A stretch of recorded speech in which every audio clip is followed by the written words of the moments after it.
Welcome to this edition of Safety First. I'm your host, Tim Kelly. Today we're talking about Project Lifesaver, and to help us cover this topic from a variety of different angles, we have Lieutenant Mason Copeland with Suffolk Fire and Rescue and Cynthia Gregory, who is a board member with Project Lifesaver here in Suffolk and also a care provider. So again, thank you both for joining us today. Now, for those watching who don't know what Project Lifesaver is all about, let's talk about what it is, how the program works, and just some basics about it. Well, Project Lifesaver is a program that actually started in our backyard in Chesapeake, Virginia, and technically in 1998 with their first client going on board in April of 1999. It started because of failure, and what I mean by that was Chesapeake, as well as many other counties and cities in Virginia, as well as across the country, had issues with certain searches, and basically it was Alzheimer's searches. They were not successful. There were bad outcomes too many times. There were a lot of city dollars and county dollars spent in search efforts. So the sheriff back in 1998 had attended a sheriff's conference, and saw some equipment that was tested out in the mountains of North Carolina, basically using the tracking equipment that, if you ever remember Mutual Omaha's Wild Kingdom, they used the same type of equipment that was used to track migrational habits of animals. So the sheriff turned it over to Gene Saunders, who now is the CEO of Project Lifesaver International. At the time was with the sheriff's office in Chesapeake. After a year or so, they went on board with the program of Project Lifesaver in '99. We found out about it here in Suffolk in 2000 as a result of a search. One of their clients had relocated in the city of Suffolk, but it was still under their umbrella. The program was still virtually new. I think there was only 2 other counties that had it. Pennsylvania County, Virginia was one. We got called for a search. We worked with Project Lifesaver at that point. The find was made, and afterwards we asked, it was a successful find, the individual was alive. We asked how we could get involved, because the fire department here in Suffolk at the time exclusively did search and rescue. And we saw it to be a good tool for our toolbox. So we eventually were granted it. We were the first fire department in the country to get the program. The program is now in 48 states and 4 other countries. So it's grown since Chesapeake back in 1998 with the dream. We have grown as well since 2001 with our first client. Here we're 14 years later since our first client went on, and for years we were around 10 to 15 clients, and we're currently at 50 clients in our program. Right. The advantage of the program is this: before the program's inception, we talked about the problem with the Alzheimer's searches. If an Alzheimer's patient was found alive, the search took an average of 9 hours with 100 to 200 searchers, with a lot of expense because of fuel for vehicles, naturally food and water to feed your searchers, and this type thing. Right. That was if they were found alive. Unfortunately, 2 or 3 days later, with those same 200 searchers, a lot were not. So that was the downside of it. Since the inception of this program, the national average with 2 to 3 searchers is less than 30 minutes from time we mark on scene. Huge difference, yeah. 2 things, and I always focus and I always catch the eye of city councilmen and bean counters when I say this, but I'm true about it. You know, 2 good things it does, and I'm more leaning toward the first of the 2. It brings back loved ones alive quickly, so they're less, for harm than they would have been without the program. And the second good thing, which is a good thing, don't get me wrong, I always joke about it, I am a taxpayer in the city too, Sure. is it saves the taxpayers a lot of money. Right. Lots of resources are not using. As I mentioned, we currently have 50 clients in the program. Again, the program originally started for Alzheimer's patients, and then all of a sudden they started to find out that this was very useful for lots of other clients. Of our 50, we have 23 actually, with Alzheimer's or other types of dementia. We've got 24 children in the program. Got it. Because we found there were a lot of searches for children in the autistic spectrum as well as Down syndrome. Right. We've got 22 in the autistic world and 2 with Down syndrome. We have 3 additional, which makes up to 50 if anybody's counting, Right. to bring up to 50. And the others would be, we have 2 with stroke-related dementia and 1 with traumatic brain injury, which is why about 5 years ago now, we found that the program was growing. We needed to do funding because we get no funding for the equipment from the city, state, or federal government. Funding was an issue. Pam King, was original coordinator, who's still on our board of directors and still helps as a coordinator, and myself had times we were almost taking money out of our pockets to buy batteries to make our monthly battery changes. Right. About 5 years ago, we formed a civilian board of directors, which Cynthia is one of our board Right. members. And when that board was picked at that time, she wasn't one of the originals. She came on pretty quickly after. I selected 2 caregivers because we wanted someone that could really relate to the program. Sure. And that's where she's been a very valuable asset. So that's pretty much where we are today. Okay. So. All right. Now, Cynthia, again, as we introduced you, and as Lieutenant Copeland just said, you're not only a board member, but you're a care provider. So Right. if you could talk about your experience with Project Lifesaver and what it means to you and your family. Well, I mean, it is what it claims to be. Right. It's a lifesaver, not just for the actual search and rescue aspect, which is a godsend, but also for the peace of mind it provides loved ones. With a wandering individual, there are a host of different reasons on why and how they're going to wander. You can't put a cap on all of those, but you do if you know that you have a person that is prone to wandering.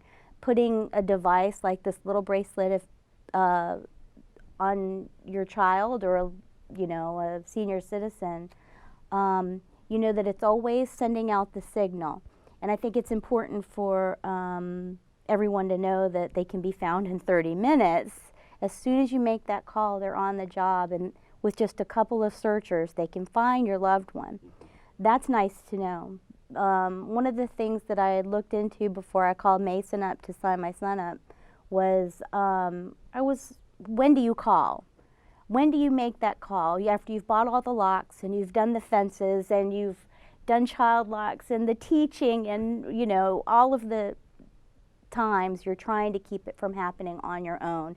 And you can't sleep at night because you don't know if a window's going to get open. When do you make that phone call? Well, as soon as you think that your child is prone to wandering, do it. Don't wait until that first time that they've gone missing. Right. And you've had to call the police. Do it as soon as you think they might get away from you.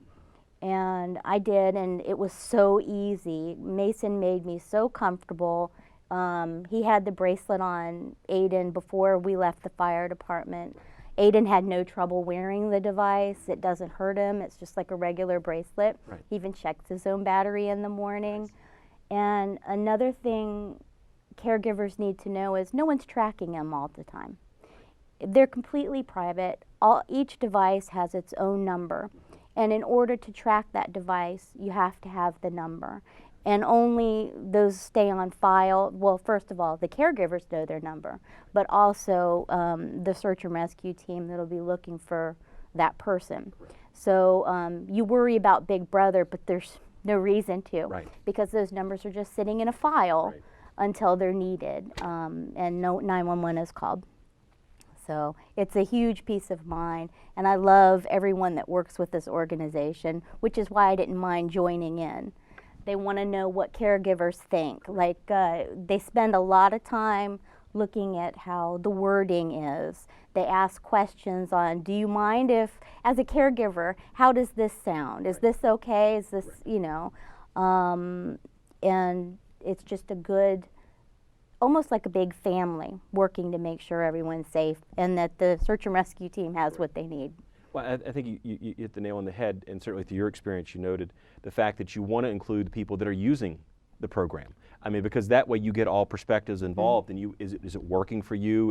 How is this running right? Is it suggestions? I mean, I'm sure there's been a lot of feedback from yourself and others in the program, and then you can incorporate that, or the group can incorporate that through everybody working together for the basic objective is making sure that if someone wanders off, we can get them back safely. Well, the program too has been, as I mentioned, has been in our city since 2001 with the first client. There's still a lot of people in our city that are not aware of it. Correct. Which is another reason we formed the board of directors. When I had the idea, I met with the City of Virginia Beach, which has a volunteer civilian board of directors as well, Right. because I had a concern twofold. Number one, the funding issue, which they've been great about assisting to help purchase the equipment. But the other thing is awareness, because our board members are able to get out in civic groups, in the community, through churches, to let people know, hey, if you've got a loved one with Alzheimer's or a child with autism or Down syndrome, or anyone with any of the needs that I mentioned before, Right. there's something out there, there's a program out there that helps. The other stumbling block for people once they learn about it is when I make that contact, the very first question is asked, how much is it going to cost me? Mm-hmm. We have strived and we've been able to do it. We make it so it costs nothing for anyone in the city. Right. I don't They care like what, the donation from clients. Sure, sure. One of our other board members, I can hear him behind me now Yes. saying, no, we like donations. Yeah, But you don't need Right. to pay to be a client. Right. And that's a lifesaver. Right. And I haven't heard yet of any other Project Lifesaver through friends that I know, because of course I know friends from, the Right. autism spectrum, You network, parenting. right? Yeah, I exactly. mean, Yes, yes. we're real big online. So, but I haven't heard of any of them getting it on their own for Correct. free Yes. or for just a donation. Right. All of them cost a lot of money, and those bands and the bracelets, or like the $300 just to get set up. yeah, for Right. startup. You're talking special needs families that do not have an extra The resources amount are of another, yeah, right, yeah. Right. And of course, it's not just the startup, but the battery checks and the replacing those batteries. And how often is Every that? 2 months. Every 2 months. So again, We've been able to convert all our transmitters through fundraisers, Right. through donations, Yes. to 60-day transmitters. Some were able to be converted for a very small charge, Right. and then when we replace them, we automatically buy it because now the price of the 60 days is the same as the 30 days. So. The difference is we're only putting one band and one battery on every 2 months, so we save money in the maintenance cost. So that's been a big plus for us. Got it. So- Now, talk about how the board has worked, and I know you recently had a fundraiser, correct? Yes. A very successful one, from what I Very. understand.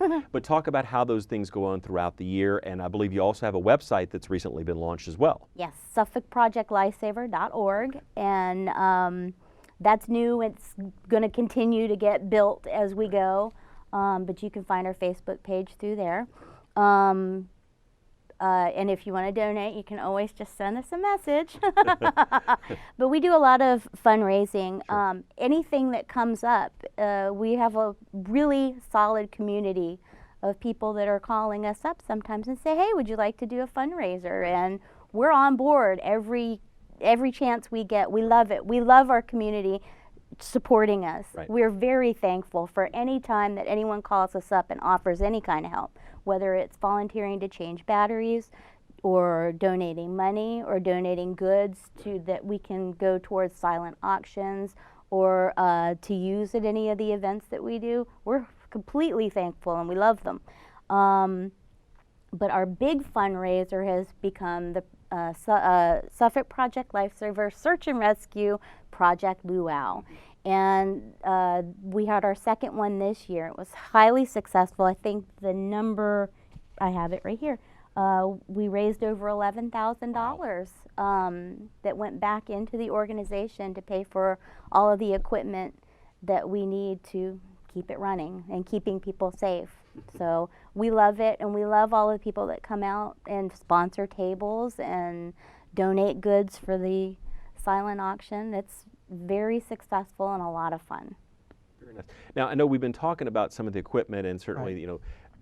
Mason, can you show us kind of what we're Sure. talking about when we talk about this for someone who may be thinking they have someone that qualifies that needs to be in the program, how really Sure. small it is? This is actually one of the bands. This actually is going to go on a client this afternoon. I've got a new client Okay. going in, a child going in this afternoon. But this is similar to what one looks like. When I say similar, we have some of the ones that have the red cases or the blue cases.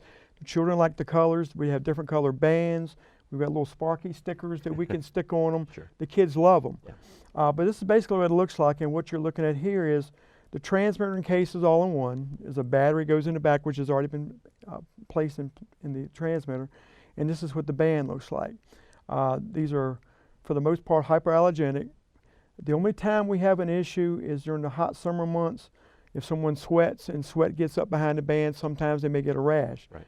If so, we have a different band we can use that's more breathable, but I only have 2 or 3 cases where we actually do that. But this is what it looks like, and right now you don't see or hear anything, but this thing right now is actually sent. I put a training battery in there. Okay. This thing right now is actually putting a signal out. So for the child with autism or the Alzheimer's patient, which could be distracted or irritated by sound or noise, you never hear it. I'd like to let you hold on to that. Now, let me ask you, is it waterproof? It's water resistant. Water resistant, okay. It's highly water resistant, Most children will wear them on, most, not all, but most will wear them on their ankles, because depending upon what end of the spectrum of autism we're talking about, they may not tolerate them on their wrist. They can wear them on their ankles. The only problem we've had, and I've got a couple cases, that if they're on their ankle and they're swimming a lot during the summer, it's to the point we actually have to get them cut off, and when they finish swimming, they replace the band, not the battery, but the band. Because that setup is what she was just talking about earlier, is about $300. Got it. And again, this is something that's it's not cheaper to replace bands. I can see, a yeah. 75 band opposed to a $300 setup. You do the math. I got Right. it. Yeah. But this is what they're wearing, Mm-hmm. and let's say Cynthia's my client. I'm going to say this. That was one of the big questions I had, because my son loves water. A lot of kids on the spectrum love, well, what kid doesn't, right? Exactly. But mine is like every day in the kiddie pool or in the bathtub, sometimes 2 baths a day. I mean, he loves the water. water. So and he told me, he gave me the same spiel. Yeah. And, but we haven't had any issues with Okay. water. Okay. None. He wears it on his wrist, and we did go through a stint of a few months where he wanted to cut it off and just set it on the counter for me. Mason had to come find it behind a couch one day. But that's how good it is, Yes, because he was able to find it. Right, which I is the key, couldn't. yeah. So, but other than just playing with scissors for a while there, we haven't had any issues. And he's, like I said, now he has no issues. We haven't had any water damage issues. And he has a red band. Well, to find it, and she mentioned we were able to find it that day. Yes. But I had another issue to where I had an Alzheimer's patient that had cut it off. Mm-hmm. It was probably in the moderate stages of Alzheimer's. He knew enough that he didn't want to wear it. And he knew enough that he cut it off and he hit it. He got rid of it, and I wasn't going to find it. And he told me when I got there, "You're not going to find it." I said, "I might not, but I'm going to try." Right. I found it in like 7 minutes. I think it was less than 10 minutes at your house that day. Oh, yeah. That Aiden had cut off and thrown it behind the couch. We talked about the cost of the transmitters, Right. about $300 setup. Yes. These are the receivers we use now, and these cost us right around $1,400, between $1,200 and $1,400 Right. for the receivers now. Basically what happens is we have a dial here. We dial in the frequency number for that individual, and I've already got this one for that particular transmitter. Right. And we switch it on. It's directional. You can hear the chirping. Yes. If I were to start to go away from it, Right. it would get weaker. Of course, Got we're it. so close, we're not going to happen. Of course. The closer I get, the louder it gets. Got it. So it directs me right toward the transmitter. Mm-hmm. Okay, and that's how I was able to find. When I do a teaching, and I do a lot of teaching for Project Lifesaver International, I'm one of their instructors international-wise. When I do police departments and fire departments, I always do a demonstration where we'll take just the transmitter, and I'll sit it on a table, and if it's officers that have the BDUs with the 6-pocket uniforms, Right. I'll say, "I'm going to go get a glass of water or something. One of you take it and put it in the pocket." Right. If there's 5 officers in there, one of the 5 of you take it and put it in any pocket on your person. Right. Not only can I tell them who's got it, I Right. tell them what pocket it's in. That's how precise this is. Indeed. And they'll look and they'll kind of grin. I'll say, "Now, if I can find something that small in your Yeah. pocket, can we find a person wearing it?" Correct. A person that normally won't answer. Right. Exactly. Or could be trying to elude the people that are looking That's for true. them. So that negates. Now, what's the range on the device you had right there as far as? Approximately, with the handheld, approximately 1 mile. Okay. Approximately 1 mile. When I say because of the handheld, there's 2 other ways we can track. We can track with a mobile unit, which has a 1/2 mile plane, 1/4 mile from the center of the antenna out. The advantage of it is it doesn't track as far, but you can quickly get into an area, you can cover more area without having to do it on foot. Got it. So you can expedite a neighborhood if you're looking through a neighborhood. The third method is air support. If we have one that there was a long delay in us getting called, Right. and it was an Alzheimer's patient or child that's very good, pretty good physical condition, Yes. they could have traveled a long ways, we contact the International, they're able to bring in air support. All the thing we have to do is provide a searcher in the helicopter, and the range is 5 to 7 miles in the helicopter. Wow. And plus, again, you don't have a traffic problem up in the air, Right. so you can cover more area quicker. Correct. There was a demonstration done by the International Office several years ago now. They invited a news personality out to do an interview, and she wanted to try it out. So they gave her the transmitter and said, you head off. And they meant you can walk off. We'll give you a 5-minute head start. Well, she got in her car and drove off.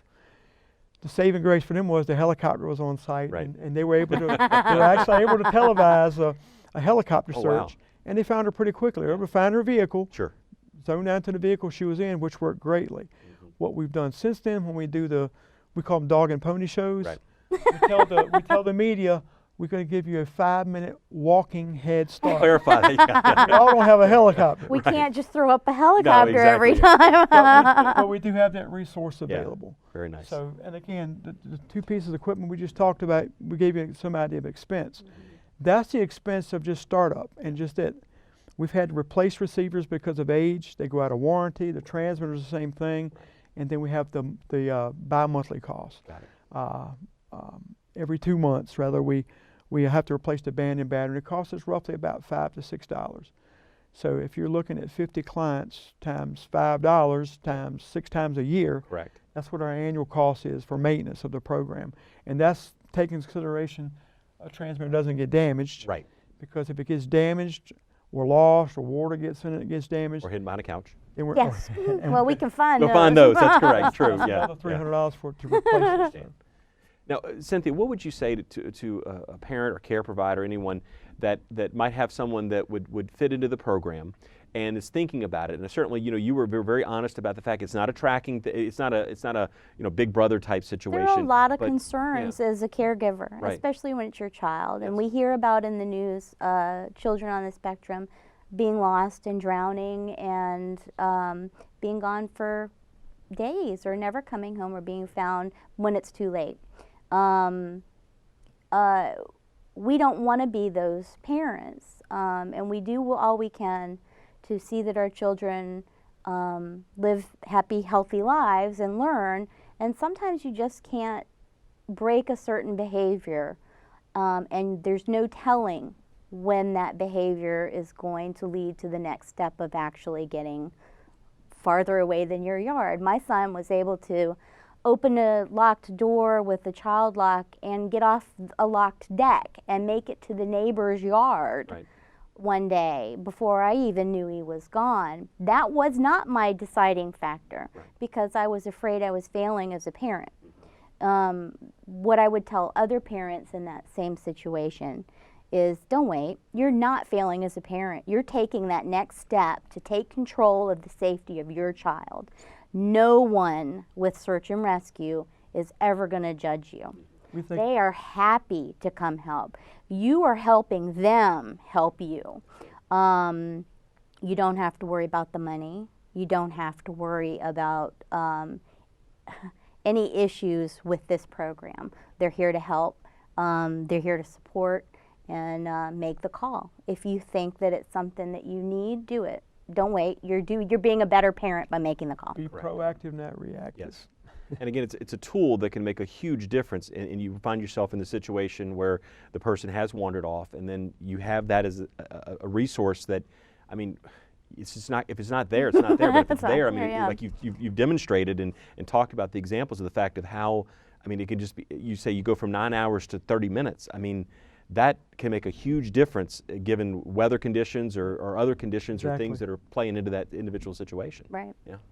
It's gone from the immediate terror of not being able to spot my son to it gives me a couple more minutes to take the time to, okay, there he is in the other room, you know, we have all of the things in place to keep my son from wandering. Sure. We're all about prevention at my house. We do all the social stories and the discussions, and we have times where he doesn't even act like he's going to wander, and I start to think, well, maybe it's time we get out of Project Lifesaver.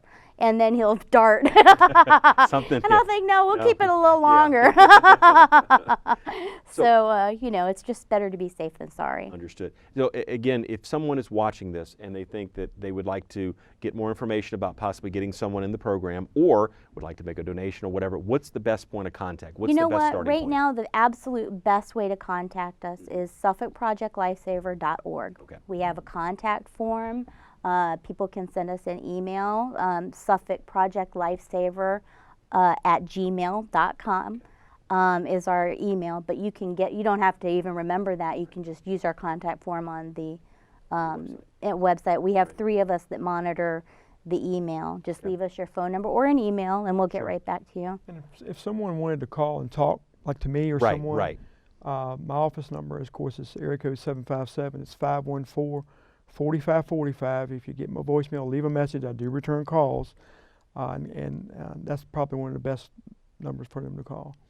Well, I just want to say thank you to both of you, everything you've been doing for the community. Thank you for having us. Oh no, enjoyed it, and like I said, it's mainly, like you said, it's not just, yes, we want to help the program, but it's also want to help people and get them involved in the program. And again, knowledge is the best thing I think we can do, talk about what the program provides, how it works. I mean, your individual experience has certainly been nothing but positive, so it seems, and you talked about, you know, interacting with folks like Lieutenant Copeland here as far as everything they're doing, and the work the board's doing for that matter as well in the community that's making a huge difference. So again, thank you both for that. Thank you. And that will do it for this edition of Safety First. I'm your host, Tim Kelly. We'll see you next time.